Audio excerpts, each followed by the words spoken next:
बिस्मिल्लाहिर्रहमानिर्रहीम अस्सलाम वालेकुम। Welcome back to my YouTube channel. I hope आप सब खैर खैरियत से होंगे। तो यहाँ हो चुकी है हमारी गुड मॉर्निंग और हमारी मॉर्निंग कराई है हमारी मर्दमशुमारी वाली ने, मतलब जो बेबी को पोलियो पिलाने वाली आती है। तो आज जो है ना वो मर्दमशुमारी करने आई थी। वैसे तो हमने जो है ना पर्ची पे सब कुछ बना के दे भी दिया था, उसके बावजूद भी ये आ गई हैं घर के में कितने अफराद तादाद पूछने के लिए।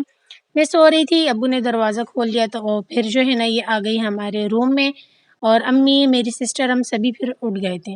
तो ख़ैर फिर हमने बता दिया कि घर में टोटल कितने अफराद हैं। उसके बाद फिर जो है ना मैं आ गई किचन में, तो गैस आ रही थी। मैंने सोचा चले जल्दी से बेबी के लिए ब्रेकफ़ास्ट बना लिया जाए।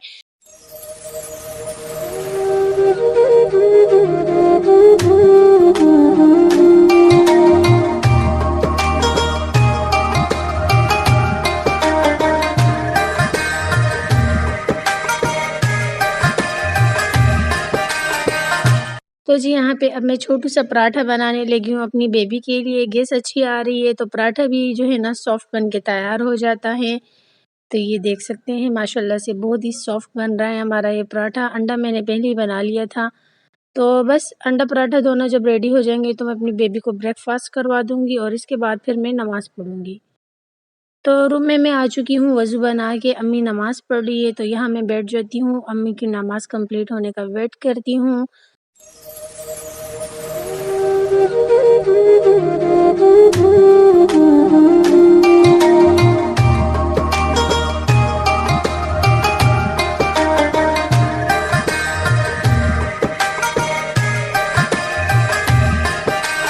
ज़ोहर की नमाज़ पढ़ने के बाद जो है ना मैं कपड़े स्टिच करने लग गई थी। वैसे मैं कपड़े स्टिच जो है ना इफ्तार के बाद ही करती हूँ। इस टाइम बहुत कम ही कर लेती हूँ क्योंकि रोज़ा लगना शुरू हो जाता है। बहुत मुश्किल काम है कपड़े स्टिच करना। जितने थोड़े बहुत मुझसे हो सके मैंने कर लिया। उसके बाद जो है ना फिर मैंने सोचा बाकी के मगरिब के बाद करूँगी। तो अगेन मैं आ चुकी हूँ किचन में, और यहाँ पे मैं जो है ना लाल शरबत पहले ही बना के रख लेती हूँ। इफ्तार टाइम करीब होता है तो इसमें बर्फ़ क्यूब ऐड कर लेती हूँ। हया ने मुझे प्याज दिए कि पकौड़े के लिए प्याज की बारीक सी कटिंग कर दो। तो इस कटर को बहुत एहतियात से ही यूज़ करना चाहिए। पिछले साल 4 दफ़ा मेरी उंगलियां कट गई थी और इस साल एक बार कटी है, तो मैं इसे बहुत ही स्लो और एहतियात से यूज़ करती हूँ। पकौड़ों का डेली ही आप लोग के साथ में शेयर करती हूँ। तो बस ये रेगुलर मसाले हैं जो हम डालते हैं अपने पकौड़ों में।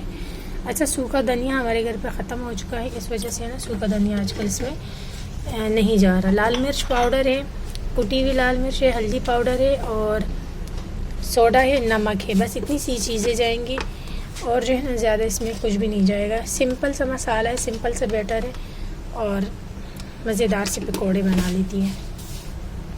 तो बस इसको हम मिक्स करेगी अच्छे से, और जब ये कुक करेगी तब मैं आपको दिखा दूँगी। बस पानी डालती जाएगी और इसको मिक्स करती जाएगी।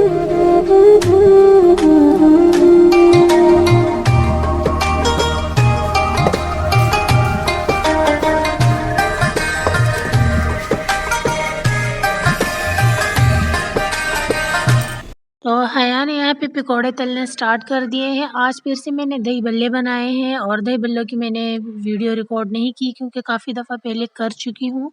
तो यहाँ पे बस हया जो है ना पकौड़े तल रही है। पकौड़े हर घर में बनते हैं, इसलिए मैं डेली दिखाती हूँ। अगर आप लोग को हमारे पकौड़े बनाने की रेसिपी तरीका पसंद आता है तो आप इसे ज़रूर ट्राई करें इस तरीके से।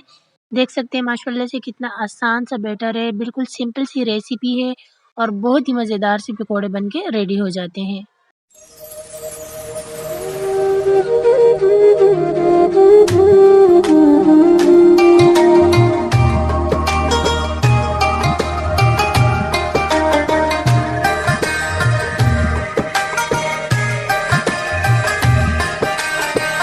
तो जी ये बर्फ़ मैंने उठा ली है। ये ढेर सारी बर्फ़ तोड़ के मैं अपनी शरबत में ऐड कर दूँगी। जैसे कि आप सभी को पता है गर्मियाँ ज़्यादा स्टार्ट हो चुकी है और अब जो है ना ज़्यादा ठंडा पानी पिया जाता है और ज़्यादा ठंडा बर्फ़ वाला शरबत भी अच्छा लगता है इफ्तार टाइम पे। अब्बू के लिए यहाँ पे नींबू पानी बना रही हूँ, शायद अब्बू को नींबू पानी का टेस्ट अच्छा लग जाए क्योंकि अब्बू को रूह अफ़ज़ा और टैंग का टेस्ट बिल्कुल नहीं पसंद। तो आज मैं ट्राई करती हूँ अब्बू के लिए नींबू पानी।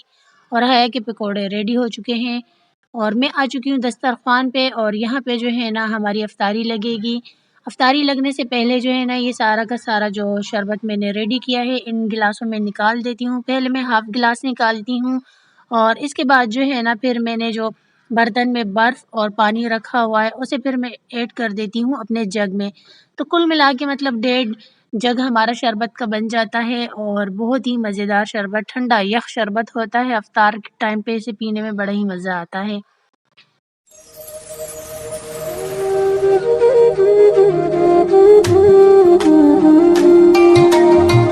शुक्र अल्हम्दुलिल्लाह रमज़ानुल मुबारक के 2 अशरे कंप्लीट हो चुके हैं और 20 रोज़े हमारे गुज़र चुके हैं। आज है 21वां रोज़ा, तीसरा और आखिरी अशरा है, तो प्लीज़ आप सब मुझे अपनी दुआओं में लाज़मी से याद रखिएगा और जितने भी लोग इत्तिकाफ़ में बैठे अल्लाह पाक उनका इत्तिकाफ़ कबूल फ़रमाए और अगर आप लोग 3 दिन के लिए इत्तिकाफ़ में बैठे तो प्लीज़ मुझे अपनी दुआओं में लाज़मी याद रखिएगा। और यहाँ पे जो है ना भाई लेकर आ गए थे तरबूज़, अम्मी तरबूज़ की कटिंग कर रही है, तो अफ्तार टाइम पे हम तरबूज़ नहीं खाते, इसे हम रख लेते हैं फ्रीज़र में ताकि अच्छे से ठंडा हो जाए। अफ्तार टाइम के बाद फिर हम इसे आराम से बैठ के खा लेते हैं, तो अक्सर लोग इसे अफ्तार टाइम पे खाते हैं, लेकिन हमसे अफ्तार टाइम पे नहीं खाया जाता क्योंकि इतना सारा शरबत और पानी पी लेते हैं ना, तो शायद इसकी जगह नहीं बचती।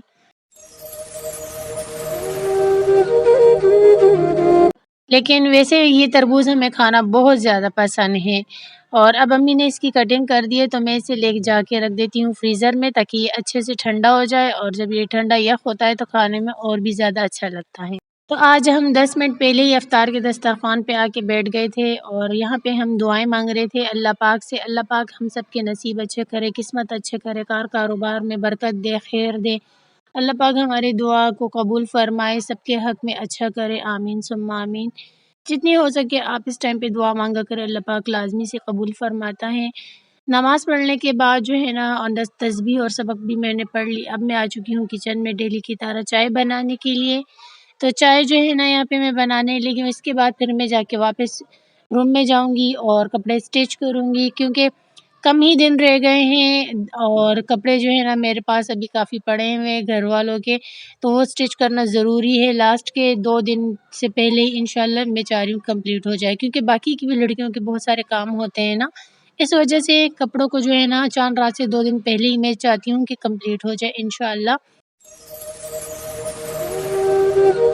तो वीडियो का एंड यहीं पे करती हूँ। आई होप आपको मेरी आज की वीडियो पसंद आई होगी। अगर ऐसा है तो चैनल को कर दें सब्सक्राइब, लाइक और शेयर ज़रूर करें। मुझे रखें दुआओं में याद, अपना रखें ढेर सारा ख़्याल। कल मिलती हूँ नए व्लॉग में, कल तक के लिए अल्लाह हाफ़िज़।